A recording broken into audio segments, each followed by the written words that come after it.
Salut et bienvenue à toi dans cette toute nouvelle vidéo donc dans laquelle je vais t'expliquer comment déclarer l'acquisition d'un nouveau deux roues motrices, donc c'est-à-dire moto, scooter, etc. Voilà. Donc ça c'est à faire lorsque l'on souhaite avoir le nouveau certificat d'immatriculation à son nom ou la nouvelle carte grise, ok? C'est plus communément appelé comme ça. Voilà. Allez, c'est parti. Donc du coup, on va sur le site de la NTS.gouv. Donc je vais te mettre en description le lien vers le site internet de nouveau. Ensuite, on va sur mon compte. Voilà. Et là ensuite, on choisit la manière dont on va se connecter, la plus sécurisée. Ok. Donc moi, je vais faire avec France Connect. Ça y est, du coup, on vient de se connecter à notre compte ANTS. Donc à présent, pour déclarer l'acquisition, on va aller dans Immatriculation, acheter ou recevoir un véhicule, commencer cette démarche en ligne. Ouais, donc là, on a les différents points d'attention qui nous sont récapitulés ici, ok? Donc, on va cliquer sur la démarche. Je fais la démarche pour moi-même. Ensuite, ici, on va remplir le numéro d'immatriculation et puis mettre son numéro de suivi pour le téléphone.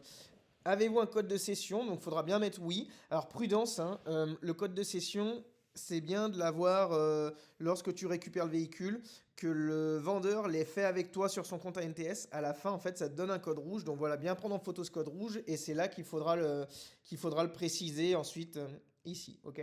Allez, c'est parti. Moi, je vais noter tout ce qui est demandé.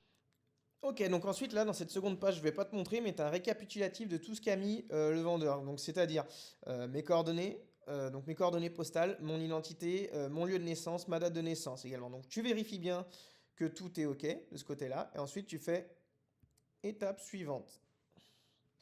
Ok, donc sur cette dernière page, tu vas avoir un peu plus haut, que je te montre pas là, le montant de la carte grise, du coup, du certificat d'immatriculation. Et ensuite, ici, il te suffit juste de mettre je m'oppose à la réutilisation de mes données personnelles.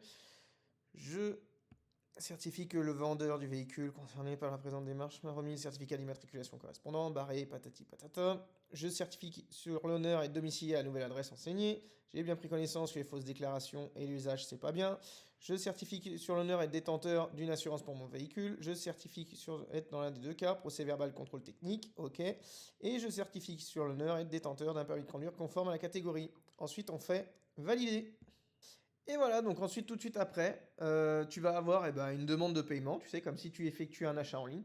Donc tu suis le process en mettant les informations de ta carte bleue, tu fais régler. Voilà, et ensuite tu vas arriver sur cette page-là où tu auras le certificat provisoire d'immatriculation. Voilà, qui est valable le temps que tu reçoives ton certificat définitif dans ta boîte aux lettres en courrier recommandé. Voilà, donc écoute, il suffit juste de télécharger ceci, de l'imprimer, de le garder avec toi le temps que tu reçoives la carte grise définitive, au cas où tu te fasses arrêter par les forces de l'ordre. Et puis voilà. Écoute, j'espère que ce tutoriel rapide t'a aidé et au moins que tu n'aies plus de crainte lorsque tu vas effectuer l'acquisition d'un deux roues motrices. Voilà, je te dis à très vite dans une prochaine vidéo. Salut, ciao ciao.